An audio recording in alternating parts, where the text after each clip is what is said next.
Watalimbwa. Bueno, non, bien. Ah. Vraiment, la famille, c'est malheureux. C'est malheureux. Je vais enlever mes lunettes, excusez-moi. Ah, vous savez, la famille, ce qui se passe en République démocratique du Congo est vraiment très, très décevant. Très décevant. Alors, rappelez-vous la famille, je vais faire un petit rappel, hein, peut-être pour nos frères qui ne sont pas congolais, qui ne savent pas très bien ce qui se passe en République démocratique du Congo.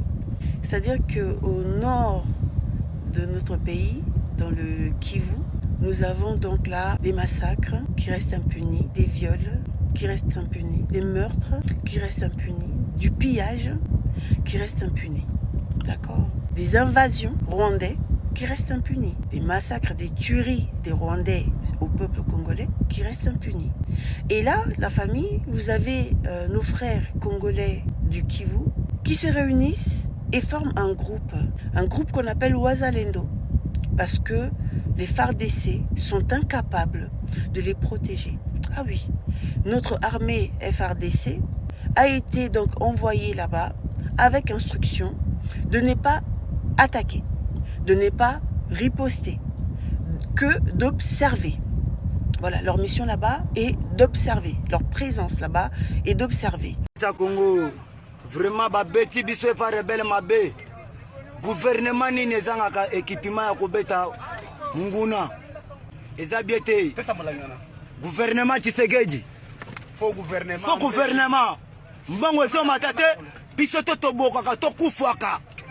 Boy. Sachant qu'il y a des zones où les FARDC sont interdits d'accès parce que ils ont décidé que l'armée rwandaise, que l'armée ougandaise, plus les M23, ceux qui sont utilisés par le Rwanda pour nous piller, nous tuer, nous exproprier des terres, doivent y être et seuls, sans les FARDC dans ces territoires-là et sans même notre police nationale. D'accord ? Maintenant, la population, qu'est-ce qu'il se dit? Il dit, ben voilà, comme notre armée ne peut pas nous aider, eh ben nous allons former un groupe Wazalendo, un groupe spirituel, un groupe des hommes qui croient en leurs ancêtres et qui prient leurs ancêtres pour pouvoir les aider à aider la population meurtrie. Alors ce groupe-là, ces Congolais donc de Kivu, qui se rassemblent au nom de Wazalendo, commencent à se protéger. Ils se protègent contre l'invasion, ils se protègent contre les assassins, contre les M23 que envoie le Rwanda, donc qui se protège des massacres.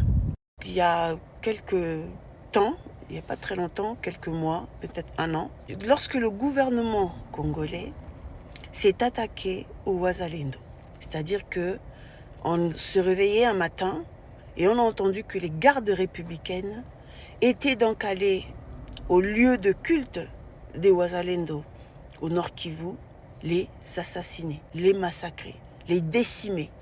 Nous avons tous vu les vidéos des corps de nos frères congolais, des Wazalendo, entassés dans des camions-bennes parce que voilà, les gardes républicaines ayant reçu l'ordre d'aller les décimer, d'aller les tuer.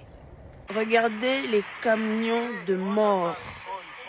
Camions et Bibembe, les jeunes manifestants que la garde républicaine congolaise a tués, mais froidement, 2 camions, 2 bennes de morts. Et lorsqu'on leur demande, mais pourquoi vous avez tué les Wazalendo? Ils nous disaient, non, c'est des Rwandais, il fallait les tuer, c'est des infiltrés, c'est les rebelles rwandais, machin et tout. Bizarrement, après ce massacre, quelques temps après, qu'est-ce qu'on entend? Le même gouvernement qui avait tué les Wazalendo commence à soutenir les Wazalendo en disant non, les Wazalendo ce sont nos frères, les Wazalendo ils nous protègent, les Wazalendo, les FARDC s'en servent pour protéger le Congo, pour nous aider à nous battre, on a besoin des Wazalendo, ils sont originaires de là-bas, ils connaissent mieux les lieux, ils connaissent mieux. Bizarrement, vous les avez décimés, vous les avez massacrés, et quelque temps après, vous les reconnaissez comme vos frères, et vous les soutenez, et d'après ce que vous, le gouvernement, nous disait, qu'il donnait même des armes à ces Wazalendo pour commencer à les aider. Donc vous passez d'un extrême à un autre. Vous les tuez, vous les traitez de rebelles et aujourd'hui ils deviennent vos frères, vous lui donnez les armes. Il n'y a pas de souci, c'est des Congolais.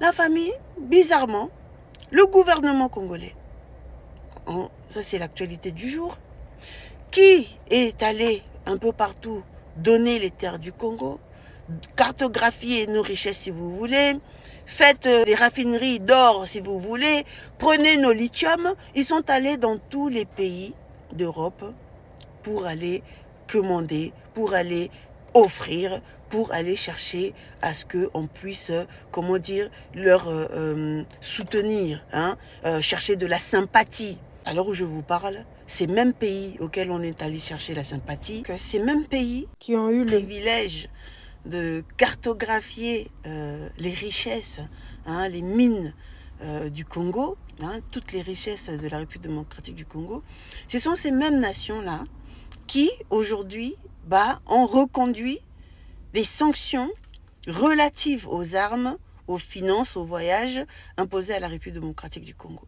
C'est-à-dire là, renouvelé jusqu'en 2025. C'est-à-dire que là, c'est une nouvelle sanction qui vient se poser sur une ancienne sanction qui va faire en sorte que cette sanction-là va être renouvelée au moins jusqu'en 2025 parce que voilà, ils ont décidé cela. Donc le gouvernement congolais commence à dire que non, c'est pas une sanction contre le Congo, c'est une sanction contre les Wazalendo. Les Wazalendo sont des rebelles, les Wazalendo c'est bien fait pour eux.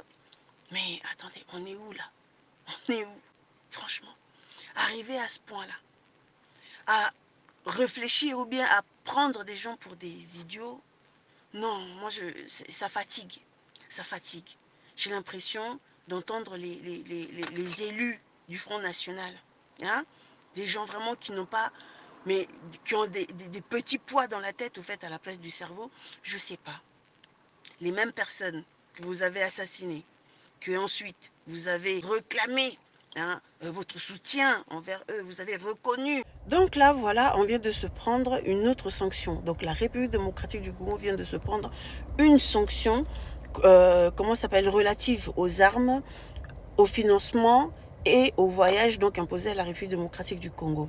Aux armes, ça veut dire que on ne peut même plus, déjà, de toute façon, même si on pouvait, on n'a pas vu les armes que les FARDC se sont octroyées, on n'a pas vu, hein, vu que de toute façon, ils ne se défendent pas, ils attaquent pas, ils n'ont rien, pas de munitions, pas de rien, donc de toute façon, cette sanction-là d'armes, voilà, financièrement, écoutez, rappelez-vous hein, que l'État congolais venait de prendre la 3e et dernière emprunt que la FMI pouvait prêter à l'État congolais.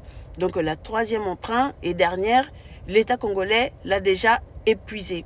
Donc là, on se retrouve dans un pays où financièrement, nous sommes surendettés. On a emprunté 3 fois à la FMI. On a, comment on appelle, les rebelles sur nos territoires et on ne peut pas se défendre, on ne peut pas acheter des armes, on ne peut que observer. Mais où va le Congo, la famille? Et là, on voit encore les gens du gouvernement qui essayent de nous faire croire que la sanction en question, c'est sur les Wazalendo. Non, mais on va où? On va où, la famille? Lisez sur ces feuilles-là. C'est écrit noir sur blanc. Sanction sur la RDC et non pas sur les Wazalendo. Mais franchement, moi, non, ça sert à rien. Ça sert à rien. Ne vous levez pas.